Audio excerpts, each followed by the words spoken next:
السلام عليكم ورحمة الله وبركاته.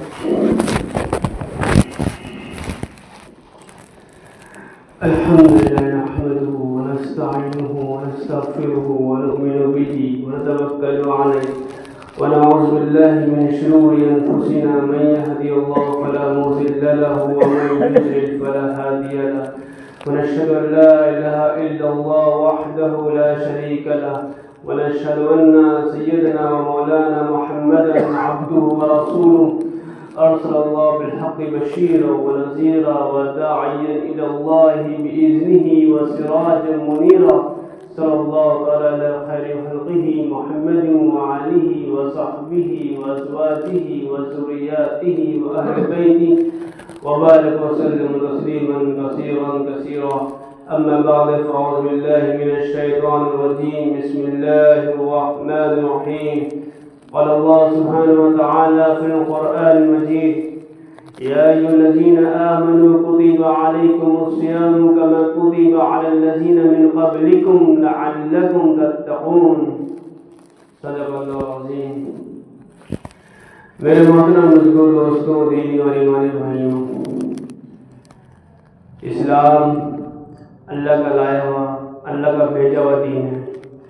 اور یہ دین جو لوگ کہتے ہیں کہ 1450 سال پہلے آیا ہے، وہ غلط ہے. اس دین کا مکمل ہونا، اس کے نظام کو مکمل کرنے کے لیے اللہ تعالیٰ نے آخری نبی صلی اللہ علیہ وسلم کو بھیجا.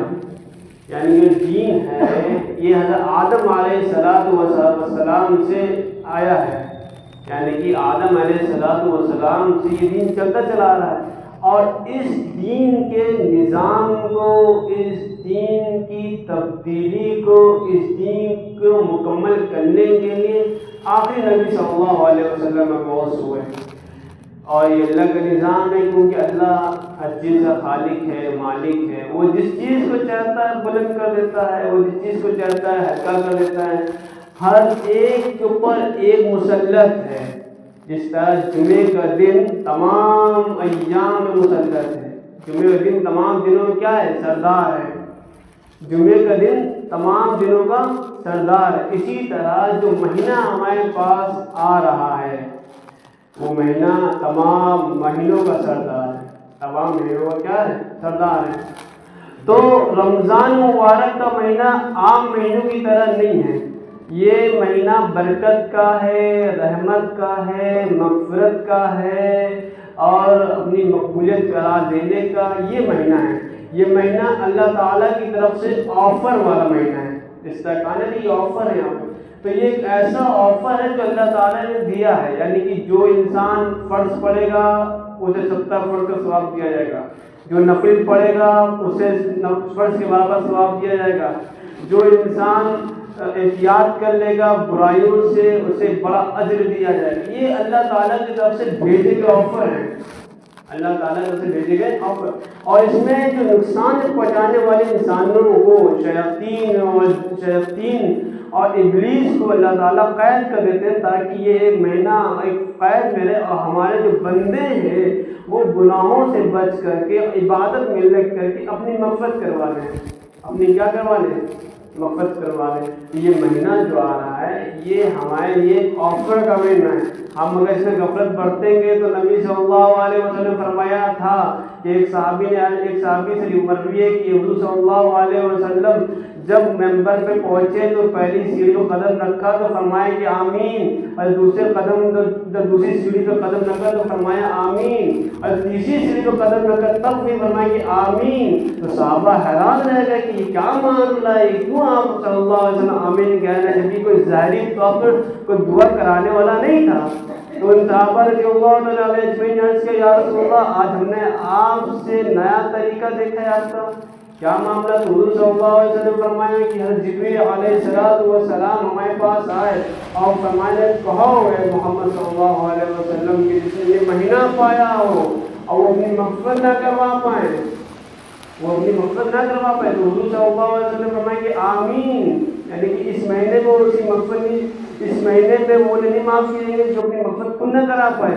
اور شرابی کے بارے میں فرمایا ہے کہ جو کہو محمد صلی اللہ علیہ وسلم کہ جو شرابی ہیں، جو نشیڑی ہیں، ان کی مغفرت نہیں ہوگی۔ تو حضور صلی اللہ علیہ وسلم نے فرمایا کہ آمین، اور فرمایا کہ کہا محمد صلی اللہ علیہ وسلم کہ والدین کے نافرمان اس مہینے میں نہیں بخشے جائیں گے۔ تو حضور صلی اللہ علیہ وسلم نے فرمایا کہ آمین۔ یہ تین چیزیں ہیں، یہ تین چیزیں عام طور پر جو لفظ صیام عربی میں روزے کو صیام کہا جاتا ہے، اور صیام کے معنی ہوتے رکنے کے، ٹھہرنے کے۔ تو رکنا ٹھہرنا، کھانا سے رکنے کی بات نہیں کی جا رہی یہاں پہ، پانی سے رکنے کی بات نہیں کی جا رہی ہے، یہاں رکنے ٹھہرنے کی بات اس سے کی ہے جو آپ کو زوال تک لے جائیں، جو آپ کے گناہ ثواب کو ظاہر کر دیں، اس سے بھی رکنا ہے۔ یعنی کہ غیبت سے رکنا ہے، چغلی سے رکنا ہے، جھوٹ سے رکنا ہے، انانیت پرستی سے رکنا ہے، گھمنڈ سے رکنا ہے، لوگوں کے مال ہڑپ دینے سے رکنا ہے، ہر چیز سے رکنا ہے جس سے انسان کے اعمال ضائع ہو جاتے ہیں۔ عام طور پر روزے کا جو ترجمہ کیا جاتا ہے کہ انسان صبح صادق سے لے کر کے اور غروب شمس تک کے وہ رکا رہے، کھانے سے رکا رہے، پانی سے رکا رہے۔ حالانکہ یہ ڈیفینیشن ظاہری طور پر ڈیفینیشن ہے، اس کی حقیقی ڈیفینیشن یہ ہے کہ وہ سوم کی مان کر ٹھہرنا، یعنی کہ ورت، مون ورت، یعنی کہ اس کو رکنا نہیں، یا تو منہ کو ٹھہرا دو یا تو جسم ٹھہرا دو۔ تو اس کے معنی یہ ہے کہ آپ کو رکنا ہے، آپ کو غیبت سے رکنا ہے۔ بہت سی چیزیں ایسی ہیں کہ اس رمضان میں نفل کا اہتمام کرنے والے بہت ملیں گے، آپ کو تلاوت کا اہتمام کرنے والے بہت ملیں گے، اور کیا نام ہے صدقات کا اور خیرات کا اہتمام کرنے والے بہت ملیں گے، لیکن یہ ظاہری چیزیں ہیں۔ ہمیں ان چیز سے پرہیز کرنا ہے جو ہمارے اعمال کو ضائع کر دیتی ہیں۔ وہ کیا ہے؟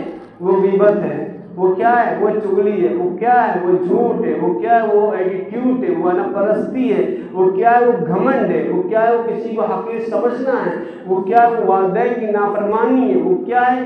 مطلب غفلتی ہے۔ یہ سب وہ چیزیں ہیں جو انسان سے ملوث ہوتا ہے اور انسان کو پتہ نہیں چلتا ہے کہ اس کے اعمال کیا ہو جاتے ہیں، ضائع ہو جاتے ہیں۔ بہرحال یہ میں نے اس طرح کہا ہے، دوسرا مہینے کی فضیلت اس طرح بڑھائی گئی۔ اس مہینے میں اللہ تعالیٰ نے قرآن پاک کو نازل فرمایا، قرآن پاک کو اس مہینے میں نازل فرمایا۔ اس مہینے کا قرآن سے بہت گہرا رشتہ ہے۔ یہ قرآن میں اس مہینے میں قرآن سے بڑا گہرا رشتہ ہے، اس لیے اس مہینے میں عام طور پر لوگ کمپٹیشن کرتے ہیں، 2 پارے پہ سود پڑھ رہا ہے، کوئی 3 پارے پڑھ رہا ہے، کوئی 2-3 قرآن مکمل کر لے رہا ہے۔ تو قرآن کا یہ مہینہ ہے، تو قرآن کو سمجھنے کے لیے بھی اسی مہینے کا انتخاب کیا جائے۔ ضروری نہیں کہ ہر آدمی ایک قرآن مکمل کرے، ایک قرآن مکمل کرے، ڈیلی 1 پارہ پڑھے، لیکن اس کو الگ سے آدھا پارہ یا 2 صفحے ترجمے کے ساتھ پڑھے، اس کو آدھا پارہ یا 2 صفحے ڈیلی کے یا 1 صفحہ ڈیلی کا ترجمے کے ساتھ پڑھیں، تاکہ قرآن جو ہم سے خطاب کر رہا ہے وہ کیا خطاب کر رہا ہے، وہ اللہ تعالیٰ ہم سے کیا چاہتے ہیں، اللہ کا نظام ہم سے کیا چاہتا ہے، ہم کس طرح اللہ کے قریب جائیں گے۔ جو قرآن پاک جو اتارا گیا ہے یہ اس لیے نہیں اتارا کہ انسان تراویح میں پڑھ لے، انسان جو ہے رمضان کے ایام میں قرآن کو پڑھتا رہے، یہ اس لیے نہیں اتارا کہ صرف انسان سورہ کہف سے اپنا گزر کر لے، یہ اس لیے نہیں اتارا کہ صرف انسان سورہ یاسین سے اپنا گزر کر لے۔ یہ قرآن آیا یہدی للذی ہی اقوم فرمایا گیا ہے، یہ قرآن ایک ایسی کتاب جو تمام قوموں کی رہنمائی کرتی ہے، تمام قوموں کی رہنمائی کرتی ہے۔ ہم کس طرح سمجھیں گے قرآن ہم سے کیا کہہ رہا ہے، قرآن ہم سے کیا خطاب کر رہا ہے۔ تو یہ جو مہینہ جو ملا ہے، ہمیں اس مہینے میں اپنے کام کو شارٹ کر دینا چاہیے، اپنے کاروبار کو شارٹ کر دینا چاہیے، اور جتنا وقت ہمارے پاس ایکسٹرا بچتا ہے، رات کا وقت بچتا ہو یا صبح سحر کے بعد کا وقت بچتا ہو یا تہجد کا وقت بچتا ہو، اس میں ہمیں قرآن کے لیے اس ٹائم کو وقف کر دینا ہے کہ ہم پڑھتے ہیں، ہم 1 صفحہ پڑھیں، 2 صفحہ پڑھیں، لیکن ترجمے کے ساتھ پڑھیں، تفسیر کے ساتھ پڑھیں، اور جہاں کوئی بات نہ سمجھ آئے ہمیں اس سے علماء سے پوچھنا ہے تاکہ ہم قرآن کو سمجھیں، ہم قرآن کو سمجھیں۔ بہت عجیب بات ہے کہ ہمارے نوجوان، ہمارے مسلمان عوام وہ یہ 10 صورتوں کا ترجمہ نہیں سمجھتی، وہ سورہ فاتحہ خطاب نہیں سمجھتی، اللہ تعالیٰ سورہ فاتحہ میں کیا فرما رہا ہے، وہ یہ نہیں سمجھتے کہ آگے چھوٹی چھوٹی صورتوں کا ترجمہ یا چھوٹی چھوٹی صورتوں کا مفہوم ہمارے لوگ نہیں سمجھتے، کیونکہ ہم نے قرآن کو ظاہری طور پر رکھا ہے، اس لیے اللہ کی مدد نہیں آ رہی ہے، اللہ کی مدد سے نہیں آ رہی۔ قرآن پاک کی عظمت کے بارے میں اللہ تعالیٰ نے فرمایا انزلنا هذا القرآن على جبل لرأيته خاشعا متصدعا من خشية اللہ. یہ قرآن پاک کی عظمت ہے کہ اگر اسے کسی پہاڑ پر اتار دیتے تو یہ پہاڑ اس کے وزن سے، اس کے جلال سے پھٹ جاتا. قرآن کی عظمت و جلال کیا ہوتا؟ پھٹ جاتا ہے. لیکن اللہ تعالیٰ نے، یہ اللہ تعالیٰ کا فضل ہے، کرم ہے کہ اللہ تعالیٰ نے ہمارے سینوں میں اور ہماری زبانوں میں قرآن کو آسان کر دیا ہے. قرآن پاک کو اللہ تعالیٰ نے آسان، اس لیے ہمیں اس کو سمجھنا ہے. قرآن پاک کے جو بنیادی اصول ہیں، آج امت مسلمہ میں جو جھگڑا ہے، جو فتنہ ہے، جو فرقہ پرستی ہے، وہ اسی بنیاد پر ہے کہ امت نے قرآن کو نہیں سمجھا، امت نے حدیث نبوی کو نہیں سمجھا، امت نے نبی صلی اللہ علیہ وسلم کی تعلیمات کو نہیں سمجھا. اور وہ آپس میں جھگڑنے لگے اور ایک دوسرے پہ کافر اور مرتد کا فتویٰ لگانے لگے. یہ قرآن کے نہ سمجھنے کی بنیاد پہ یہ کام ہو رہا ہے. پوری امت جو بگاڑوں کی شکار ہے، اس کا علاج صرف قرآن کے ذریعے ہونا ہے. اور اس کا علاج تب قرآن کے ذریعے ہم کر پائیں گے جب ہم قرآن کو پڑھ کے سمجھ کر کے ان لوگوں میں پیش کریں گے جو لوگ گمراہ ہیں، جو لوگ قرآن سے محروم ہیں، جو لوگ حدیث پاک سے محروم ہیں، جن کو ان کے پیروں نے سمجھا دیا ہے، جن کو ان کے بڑوں نے سمجھا دیا ہے. ایسے لوگوں کے بارے میں قرآن پاک کہتا ہے کہ جب یہ قیامت کے دن جب یہ لوگ اللہ کے حضور حاضر ہوں گے تو یہ کہیں گے کہ انا اطعنا سادتنا وکبراءنا فاضلونا السبیلا. کہ جب یہ لوگ قیامت اللہ کے سامنے پیش کیے جائیں گے اور اللہ تعالیٰ اپنے دلائل کے ساتھ حاضر ہوگا اور نبی کو اللہ کھڑا کرے گا اور قرآن کو اللہ پیش کرے گا. اللہ جب پوچھے گا کہ کیا ہوا، تم کیوں گمراہ ہو گئے؟ یہ قرآن تمہارے پاس نہیں آیا تھا، یہ نبی کی حدیثیں تمہارے پاس نہیں آئی تھی، یہ نبی کی تعلیمات تمہارے پاس نہیں آئی تھی. تو وہ لوگ کہیں گے جو محروم ہیں قرآن سے، وہ کہیں گے انا اطعنا سادتنا وکبراءنا فاضلونا السبیلا. کہ اے میرے پروردگار، ہم نے اپنے بڑوں کی اتباع کری، ان کا کہا مانا اور انہوں نے ہمیں گمراہ کر دیا. یہ الفاظ ہے قرآن پاک کے کہ اگر ہم قرآن سے بے رخی اختیار کریں گے، ہم نبی کی حدیث سے بے رخی اختیار کریں گے، ہم فتنے پڑھتے چلے جائیں گے. آج جو مسئلہ عقیدے کا مسئلہ پھیلتا چلا جا رہا ہے کہ مسلمان بڈھا ہوتا چلا جا رہا ہے اور اس عقیدے کی بات بتائی جانے لگی. قرآن پاک نے ہمیں عقیدہ سمجھا دیا، نبی صلی اللہ علیہ وسلم کی تعلیم نے ہمیں عقیدہ سمجھا دیا.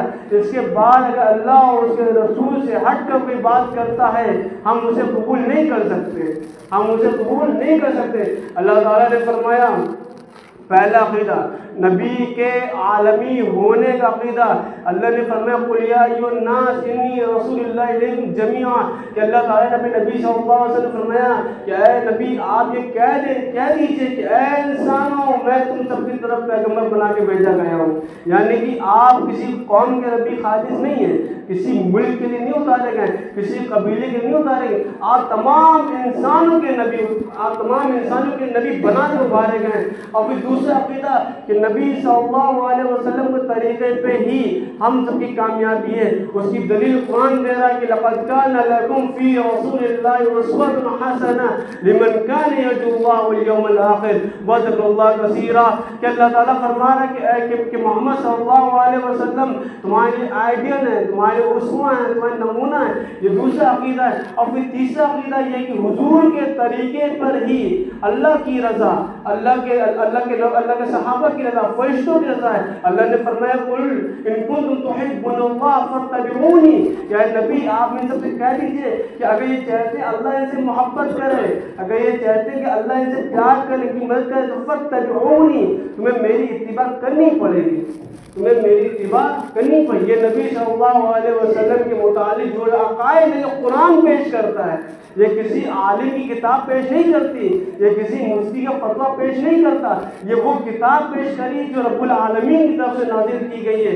یہ وہ کتاب پیش کری ہے جو حضرت جبریل علیہ السلام لے کر اترے اور حضور صلی اللہ علیہ وسلم کو منتقل فرمایا. یہ وہ کتاب پیش کری ہے جس کتاب پر صحابہ نے کام کیا، علماء نے کام کیا، تابعین نے کام کیا، جس کے شک ہونے پہ کوئی جس کے شک پہ کوئی یقین نہیں ہے. یعنی جو قرآن جو کتاب سب کو چیلنج کر رہی ہے، جس کے بارے میں اللہ کہہ رہا ہے کہ لا تبدیل لکلمات اللہ، یہ وہ کتاب نہیں جس کو تم تبدیل کر دو گے. لا مبدل لکلمات اللہ، یہ وہ کتاب نہیں جس کو تم بدل دو گے. یہاں پہ قرآن پاک فرما رہا ہے کہ اگر تمہیں اس کتاب میں کوئی شک ہے، کوئی شبہ ہے تو کہ جیسی کوئی سورہ لے کے آ جاؤ، جیسی کوئی آیت لے کے آ جاؤ اور اپنے گواہ کو لے آؤ، اور تم ہرگز اس طرح کام نہیں کر سکتے۔ یہ قرآن پاک کی عقائد ہے۔ اور اب بات آئی نبی صلی اللہ علیہ وسلم سے متعلق جو عقائد ہے، یہ پوری بات واضح ہو چکی ہے۔ اب صحابہ کے متعلق جو عقائد ہے کہ صحابہ کے بارے میں نبی صلی اللہ علیہ وسلم فرمایا تھا کہ اللہ کے صحابی لا تتخذوا من بعد غرضا فمن احبهم فبحبي احبهم ومن ابغضهم فببغضي ابغضهم۔ اس کے نبی صلی اللہ علیہ وسلم فرمایا تھا صحابہ کے بارے میں کہ اے لوگوں، میرے صحابہ کے سلسلے میں اللہ سے ڈرتے رہو۔ اللہ کے صحابی لا تتخذوا من بعد غرضا، کہ لوگوں میرے صحابہ کے سلسلے میں اللہ سے ڈرتے رہو، میرے بعد ان کو نان تان کا نشانہ مت بنائے نا۔ فمن احبهم فبحبي احبهم، جو ان سے محبت کرے گا اسے مجھ سے محبت کی۔ ومن ابغضهم فببغضي ابغضهم، اور جسے ان سے بغض کیا وہ اسے مجھ سے بغض کیا۔ تو صحابہ کے معاملے میں ہمارے عقائد درست ہے کہ حضرت ابوبکر صدیق رضی اللہ تعالیٰ عنہ، حضرت عمر فاروق ہو، حضرت عثمان عفان ہو، حضرت علی مرتضیٰ ہو، جتنے بھی صحابہ ہوں، ہر ایک عادل ہے، ہر ایک ستارے کے مانند ہے۔ اور نبی صلی اللہ علیہ وسلم نے فرمایا تھا یہ علیکم بسنتی و سنت الخلفاء الراشدین المہدیین من بعدی عضوا علیہا بالنواجذ، کہ اے لوگوں میری سنتیں پکڑنا اور میرے بعد خلفاء راشدین کی سنتیں پکڑنا، اور پکڑنا نہیں، عضوا علیہا بالنواجذ یعنی کہ دانتوں تلے دبا لینا۔ عرض کہتے ہیں نواجذ، اس کو دانتوں تلے دبانے کو، یعنی دانتوں تلے سے کیا کرنا، دبا، کسی بھی حال میں صحابہ کا طریقہ چھوڑنا نہیں۔ تو یہ وہ عقائد ہیں جو قرآن و حدیث سے ثابت ہے۔ اب اس کے بعد اگر یہ عقائد رکھنے کے بعد اگر کوئی شخص کہتا ہے کہ تم کافر ہو، تم مشرک ہو، تم مرتد ہو، اس کے الفاظ کو اسی پہ منہ پہ مار دو کہ ہم اللہ کے ہیں، ہم اللہ کے علاوہ کسی کو رب نہیں ماننے کو تیار ہیں، ہم اللہ کے علاوہ کسی کو خالق ماننے کو تیار نہیں ہے۔ یہی پیغام رمضان مبارک کا ہے۔ رمضان میں قرآن کو ترجمے کے ساتھ پڑھا جائیں۔ جب تک ہم قرآن کو ترجمے کے ساتھ اور تفسیر کے ساتھ نہیں پڑھیں گے ہم حق تک نہیں پہنچ پائیں گے۔ ہمیں حق تک پہنچنے کے لیے یہ فائدہ اٹھانا ہے کہ رمضان میں جتنا بھی ہمارے پاس کام کا وقت بچتا ہے ہم اس کو قرآن کے لیے وقف کرتے ہیں، نبی کی تعلیمات کے لیے وقف کرتے ہیں، اور جو رمضان مبارک کے جو مسائل ہیں وہ علماء سے حل کیے جائیں۔ جو رمضان کے مسائل ہیں وہ علماء سے حل کیے جائیں۔ علماء کے بارے میں نبی صلی اللہ علیہ وسلم نے فرمایا کہ ان العلماء ورثۃ الانبیاء، کہ علماء انبیاء علیہ السلام کے وارث ہیں۔ اب ایک مسئلہ یہ ہو گیا، اب دوسرا مسئلہ یہ کھڑا ہے کہ لوگ یہ کہتے ہیں کہ مولاناؤں نے ہندوستان میں کیا کیا۔ انہیں یہ بات یاد ہونی چاہیے کہ 1803 میں جب انگریزوں نے اس ملک میں قبضہ کرنا چاہا تو شاہ ولی اللہ دہلوی رحمۃ اللہ علیہ جو کوئی وہ عالم تھے، وہ قاضی تھے، وہ ڈاکٹر نہیں تھے، وہ انجینئر نہیں تھے، وہ وکیل نہیں تھے، انہوں نے یہ فتویٰ دیا انگریزوں کی حکومت میں کہ یہ ملک دارالحرب بن چکا ہے، یہ ملک دارالحرب بن چکا ہے، یعنی یہاں پہ جنگ ہونی ہے۔ تو 1803 سے لے کے 1857 تک کے اس ملک کی آزادی کے لیے جو جدوجہد ہوئی اور جو تکرار ہوئی اور جو جنگ ہوئی اسے آپ اسے جھٹلا نہیں سکتے، وہ اتہاس کی کتابوں میں سے درج کیا گیا۔ لیکن جب 1857 میں جو شکست ہوئی مسلمانوں کی کچھ غداری کی وجہ سے تو یہ فیصلہ کیا گیا کہ اب اس چیز سے فتح حاصل کیا جائے گا جس چیز نے عرب کو فتح دلائی، جس چیز نے شام کو اور حجاز کو فتح دلائی، وہ چیز کیا تھی؟ وہ علم تھی۔ علم کی بنیاد سے اس ملک میں آزادی ہوئی۔ حضرت قاسم نانوتوی رحمۃ اللہ علیہ نے 1857 میں شکست کے بعد یہ طے کیا کہ ہم ایک دارالعلوم بنائیں گے۔ وہ دارالعلوم وہ قائم ہوا جس دارالعلوم دیوبند کہا جاتا ہے، اور اسی کے ساتھ ساتھ حضرت سید احمد خان نے یہ فیصلہ کیا کہ ہم ایک یونیورسٹی بنائیں گے، تو انہوں نے علی گڑھ یونیورسٹی کو قائم کیا۔ پھر اس کے بعد حضرت مولانا منگیری رحمۃ اللہ علیہ نے دارالعلوم نظمۃ العلماء کو قائم کیا، اور جب اس کے اندر سے وہ لوگ افراد اٹھے جن کے اندر ایمان کی حرارت تھی، جن کے اندر قرآن کی حرارت تھی، جن کے اندر ابوبکر والی صداقت تھی، اور عمر والا جلال تھا، اور عثمان والی حیا تھی، اور حضرت علی مرتضیٰ والا جوش تھا، جب ان کے اندر یہ صفت پیدا ہوئی تب جا کر 1947 میں یہ ملک آزاد ہو گیا۔